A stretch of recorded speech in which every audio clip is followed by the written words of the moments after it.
My mom tries to force me to sell my apartment to pay for my half-sister's college tuition. She got the support of all my relatives and friends, making me look like a villain. So I sued her, and the verdict was unexpected. My name is Kate, and I grew up in a small house that always smelled of fresh bread. Dad inherited the family bakery from his parents, and I loved helping him knead dough after school. Mom was different. She was a realtor, always dressed in sharp suits and heels, bringing in more money than Dad ever did. "Kate, come set the table," Mom called one evening. I was 12, gangly and awkward, more interested in reading than anything else. "Coming," I shouted back, dog-earing my page. As I laid out the plates, I heard them start up again. "Another slow month, John." Mom's voice dripped with disdain. "When are you going to get your act together?" Dad's reply was soft. "Sarah, please, not in front of Kate." "Oh, who cares?" Mom snapped. "She should know what a loser her father is." I gripped the edge of the table, willing myself not to cry. This was a common scene in our house, Mom belittling Dad, Dad trying to keep the peace. I knew Mom was angry about more than just money. She felt trapped in a life she never wanted. "Kate," Mom barked, "where's my wine?" I scrambled to pour her a glass, my hands shaking. As I set it down, some splashed onto the tablecloth. Mom's eyes flashed. "You useless girl. Can't you do anything right?" Dad intervened. "It's just a little wine, Sarah. No harm done." Mom glared at him. "You're too soft on her. No wonder she's growing up to be just as pathetic as you." I fled to my room, burying my face in my pillow. I loved Dad fiercely, but I couldn't understand why he put up with Mom's treatment. As for me, I'd learned to make myself scarce, to be as quiet and unobtrusive as possible. The next morning, I woke to find the house eerily silent. No smell of baking bread, no click of Mom's heels. I crept downstairs to find Dad sitting at the kitchen table, his face ashen. "Where's Mom?" I asked, though I already knew the answer deep in my gut. Dad wordlessly handed me a note. In Mom's elegant handwriting, it read, "John, I can't do this anymore. I'm leaving with Richard. He can give me the life I deserve, not this small-town nonsense. Kate, don't bother trying to find me. You're just dead weight I don't need. John, you're a loser, and you've turned our daughter into one too. Goodbye and good riddance." I stared at the paper, feeling like I'd been punched in the stomach. Mom was gone. She'd abandoned us, calling Dad a loser and me useless in her parting shot. The next few months were a blur of legal proceedings and emotional turmoil. Dad filed for divorce and petitioned to have Mom's parental rights terminated. I remember sitting in the cold courthouse, my sweaty hand clutching Dad's as we waited for Mom to show up. She never did. I zoned out as the adults talked, catching snippets like abandonment and unfit parent. When it was over, Dad squeezed my hand. "It's done, Katie," he said softly. "The divorce is final and your mother's parental rights have been terminated. It's just you and me now." I nodded, feeling a mix of relief and sadness. Life got harder after that. Dad threw himself into work, spending long hours at the bakery. Despite being only 12, I took on most of the housework. I'd come home from school, do my homework, then start on dinner and laundry. 3 years passed in this routine. Then, just after my 15th birthday, everything changed again. Dad came home one day, his face a mix of shock and grief. "Uncle Pete died," he said, collapsing into a kitchen chair. "Oh, Dad, I'm so sorry," I said, hugging him tight. He hugged me back, then pulled away, his eyes wide. "Katie, you won't believe this. He left me everything, almost $300,000. I'm his only living relative. I don't know what to do with it all, but Dad figured it out quick. He invested a chunk of the money into the bakery, upgrading equipment and expanding the menu. Within months, our little bakery was the talk of the town.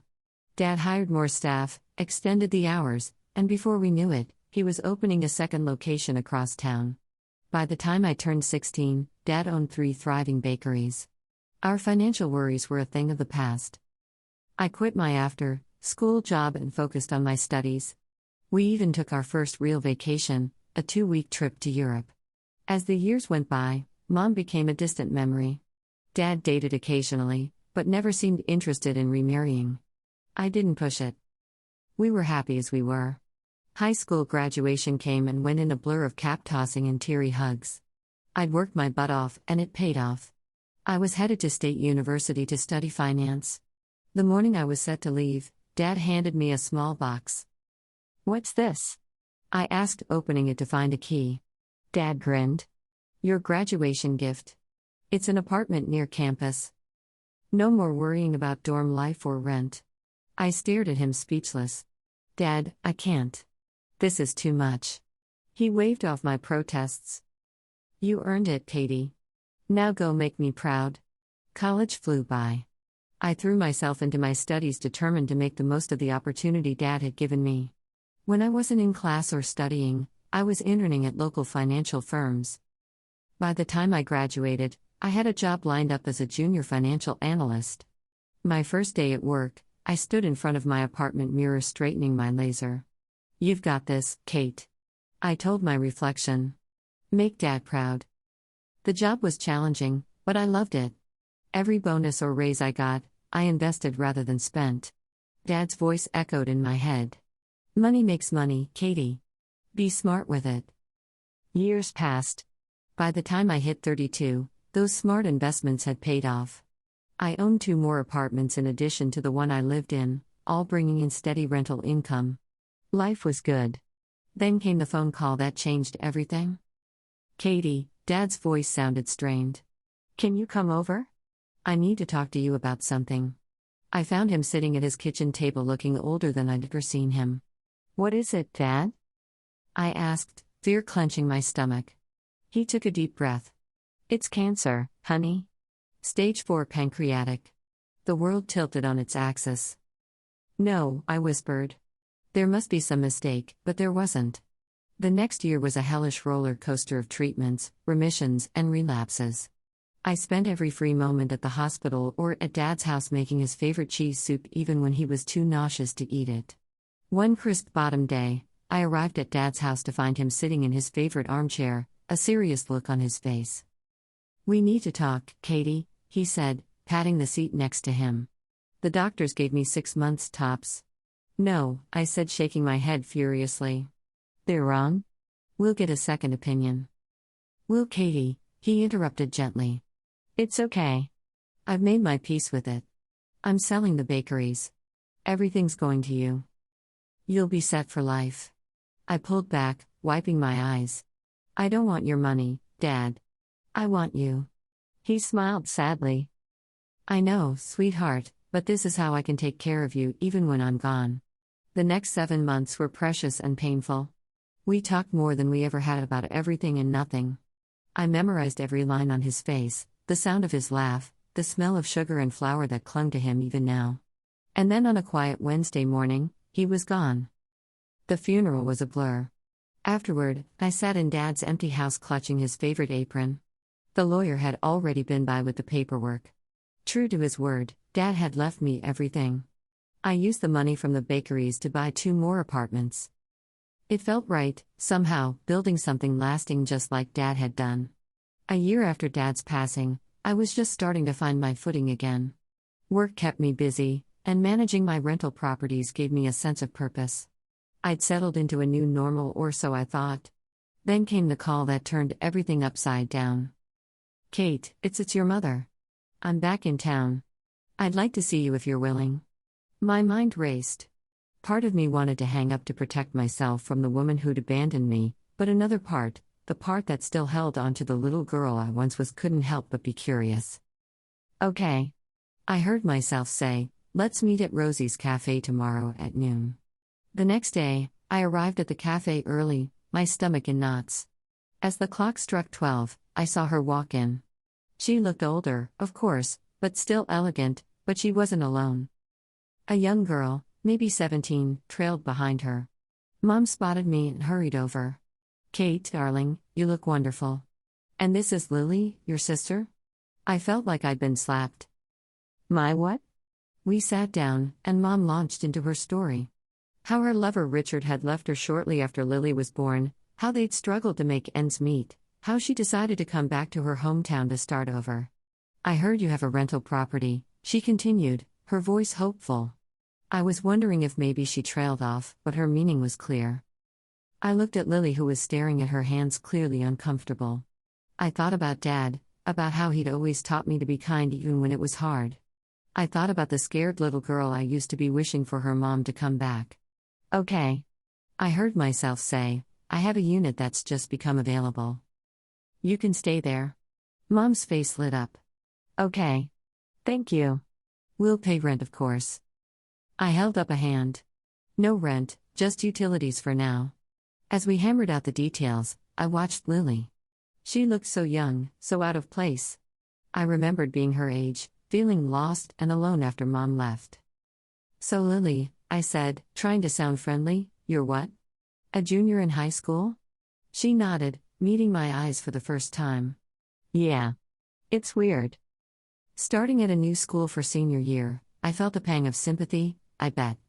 Listen, if you need help with anything, school stuff or just someone to talk to, I'm here. Okay? Lily gave me a small smile. Thanks, Ed. That means a lot. As we left the cafe, Mom hugged me again. You're an angel, Kate. I know I have a lot to make up for, but I hope we can start fresh. I nodded, not trusting myself to speak. That night, as I drifted off to sleep, I couldn't shake the feeling that my life was about to get a lot more complicated, but for better or worse, my mother was back in my life, and I had a sister. Only time would tell what that would mean for all of us. The months following Mom and Lily's return were strange. Mom quickly found work as a realtor, slipping back into her old life as if she'd never left. Lily enrolled in the local high school for her senior year. I kept my distance, unsure how to navigate this new family dynamic. Occasionally, Mom would call or stop by. Kate, darling, thank you again for the apartment. She'd gush, her smile wide and seemingly sincere. You've been such a blessing. I'd nod, uncomfortable with her effusive gratitude. It's fine, Mom. I'm glad I could help. Lily and I developed a cautious friendship. I'd help her with math homework or listen to her college plans. It was nice in a way having a sister, but there was always a barrier, the weight of the years we'd missed. Then came Lily's graduation. I attended the ceremony, watching from the back as she accepted her diploma. Mom beamed with pride, and for a moment I allowed myself to imagine what life might have been like if she'd never left. The very next day, Mom showed up at my door unannounced. Her face was flushed, eyes blazing. We need to talk, she snapped, pushing past me into the living room. I followed, confused. What's going on? She whirled on me. Don't play dumb. I know about the apartments, Kate. All 4 of them. My stomach dropped. How had she found out? What about them? I asked, keeping my voice level. You've been holding out on us, she shrieked, living the high life while Lily and I scraped by. I felt my temper rising. Excuse me. You're living rent-free in one of those apartments. That's not enough, she spat. Half of those properties should be mine. I'm your mother. I couldn't help it. I laughed. It was so absurd. You can't be serious. You lost any claim to my property when you abandoned us, remember? No parental rights, no child support. She changed tack then, her voice suddenly pleading, Kate, sweet. Think about Lily. She needs money for college. If you just sold one apartment, absolutely not. I cut her off. Lily's education is not my responsibility. How can you be so selfish? Mom wailed. After everything I've done for you. That was the last straw. Everything you've done for me? I repeated incredulously. You mean abandoning me, calling me useless in your goodbye note? Or wait, do you mean living rent-free in my apartment for months? Mom recoiled as if I'd slapped her. For a moment, she just stared at me, her mouth opening and closing like a fish out of water. Then, without another word, she turned and stormed out, slamming the door behind her. I stood there shaking with anger and hurt. How dare she? After everything, how dare she try to guilt me like this? I sank onto the couch, my head in my hands. I'd known deep down that letting Mom back into my life was a risk, but I'd hoped. Well, I wasn't sure what I'd hoped for. As the adrenaline faded, I felt a deep aching sadness. This woman who should have been my protector, my support, was nothing but a stranger who wanted to use me. And Lily, God. What was I going to do about Lily?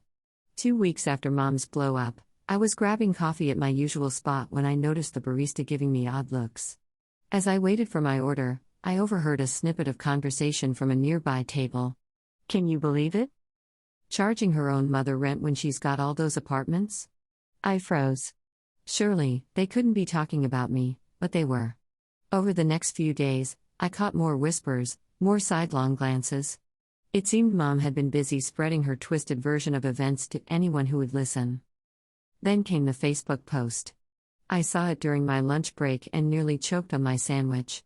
My daughter, Kate, has 4 apartments she rents out, making a fortune, but refuses to help pay for her sister's college education.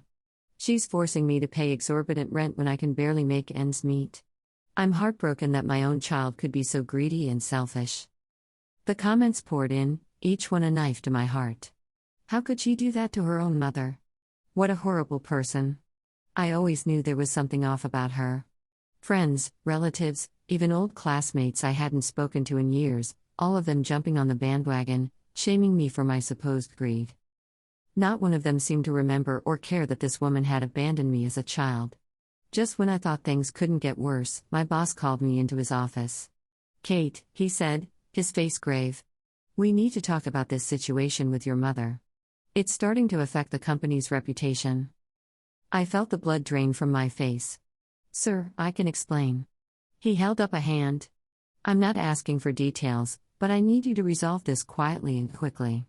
We can't have this kind of drama associated with our firm." "Understand?" I nodded numbly, not trusting myself to speak. Back at my desk, I found an email notification about unpaid utilities for Mom's apartment. Great. Just great. With shaking hands, I dialed Mom's number. "What do you want?"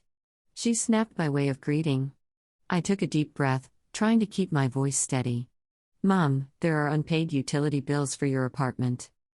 We agreed you'd cover those. Remember?" She scoffed. "Oh, please. You're rolling in money from all those apartments. You can afford to pay a few bills." "That's not the point," I said, my patience wearing thin. "We had an agreement." "An agreement?" She interrupted. "Like the agreement that you'd help your family? Fat lot of good that did us." I sat there, phone in hand, feeling like the world was crumbling around me. How had I let things get this far? I tried to do the right thing, to be kind and generous, and this was how I was repaid. With a heavy heart, I made an appointment with a lawyer. "Miss Stevens," the lawyer said, reviewing my case, "you have every right to evict your mother. She has no lease, pays no rent, and you've given her ample notice about the utility bills." I nodded, feeling a mix of relief and dread. "What do I need to do?" He handed me a document. "This is an official eviction notice. Serve it to her, and if she doesn't comply, we can take legal action."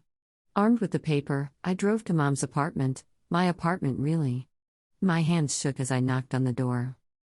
Mom answered, her face twisting with displeasure when she saw me. "Oh, it's you. Have you finally come to your senses about selling an apartment for Lily's college?" Lily's picked out her school. Tuition's due next month. My shock turned to anger. "Are you serious right now? After everything you've done, you're still making demands?" "Don't be so dramatic," Mom scoffed. "It's the least you can do for family." That was it, the last straw.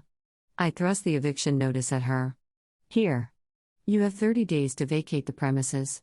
Mom stared at the paper, her face going pale. Then, without warning, she exploded. "You ungrateful little brute," she screamed, her voice echoing through the apartment. "After everything I've done for you." I stood my ground. "Everything you've done, you mean abandoning me, spreading lies about me?" She lunged forward, her hand raised. I flinched, but the blow never came. Instead, she grabbed the front of my shirt, spitting insults in my face. "You're nothing. You hear me? Nothing but a selfish heartless." I managed to break free, fumbling for my phone. "That's it. I'm calling the police." Mom's eyes widened, but she didn't back down. She continued her tirade, her words becoming more vicious with each passing second. When the police arrived, I was shaking, tears streaming down my face. I showed them the eviction notice, explained the situation as calmly as I could. "Ma'am," one officer said to Mom, "I suggest you calm down and discuss this civilly with your daughter. Mom sneered, civilly with her. She's trying to throw us out on the street. The other officer turned to me. Miss Stevens, legally, this is a civil matter. We can't forcibly remove her without a court order. I'd suggest trying to work this out between yourselves or taking it to court if necessary. I nodded, feeling defeated as the police left. Mom's triumphant smirk made my blood boil. You won't do it, she taunted. You don't have the guts to take your own mother to court. I stared at her. This woman who had given birth to me, but had never truly been a mother. In that moment, I felt something inside me harden. Watch me, I said, my voice low and steady. Before she could respond, I turned and walked away. As I reached my car, I heard the slam of the apartment door behind me. As I drove home, I thought about what lay ahead: a court battle, more drama, more pain, but also maybe a chance to finally break free from the toxic hold my mother had over me. The day of the court hearing arrived, and I felt like I might throw up. As I walked into the courtroom, I saw Mom and Lily sitting on the opposite side. Mom's eyes were red and puffy, while Lily looked like she wanted to disappear. The proceedings began, and Mom put on quite a show. She wept dramatically, her voice breaking as she addressed the judge. Your Honor, she sobbed. My daughter has become so cold-hearted. She's trying to throw her own mother and sister out on the streets after everything I've done for her. I clenched my fists, willing myself to stay calm. Then my lawyer stood up, and I felt a wave of relief wash over me. Your Honor, he began, his voice steady and confident. I'd like to present some evidence that paints a very different picture of the situation. He proceeded to lay out the facts: Mom's abandonment when I was 12, the termination of her parental rights, her failure to pay any child support. He showed the judge the documentation of the rent-free arrangement and the unpaid utility bills, but he wasn't done. Furthermore, Your Honor, we have evidence that Mrs. Stevens is not in fact in the dire financial straits she claims. Mom's head snapped up, her eyes wide. My lawyer continued, Mrs. Stevens owns an apartment in another city left to her by her former partner. She currently rents out this property for a substantial monthly income. The courtroom fell silent. The judge turned to Mom, his expression stern. Is this true, Mrs. Stevens? Mom's face had gone pale. She opened and closed her mouth a few times before finally whispering, Yes, Your Honor. The judge's voice was cold as he delivered his verdict. This court grants the eviction. Furthermore, Mrs. Stevens will pay back rent for the months she occupied the apartment rent-free. Mrs. Stevens, your actions are nothing short of unconscionable. This case is closed. The gavel came down with a bang that seemed to echo through my entire body. It was over. We'd won. As we left the courtroom, I caught sight of Lily. She looked lost, confused, and my heart ached for her. This wasn't her fault. I walked over to her, ignoring Mom's glare. Lily, I said softly, I'm sorry it came to this. If you need help, real help, you can still reach out to me. Okay? She nodded, tears in her eyes. I'm sorry, Kate. I didn't know. I gave her a sad smile and walked away, feeling like a weight had been lifted from my shoulders. In the weeks that followed, Mom and Lily moved out of my apartment. I heard through the grapevine that they'd gone to live in Mom's other property. I didn't try to contact them, and they didn't reach out to me.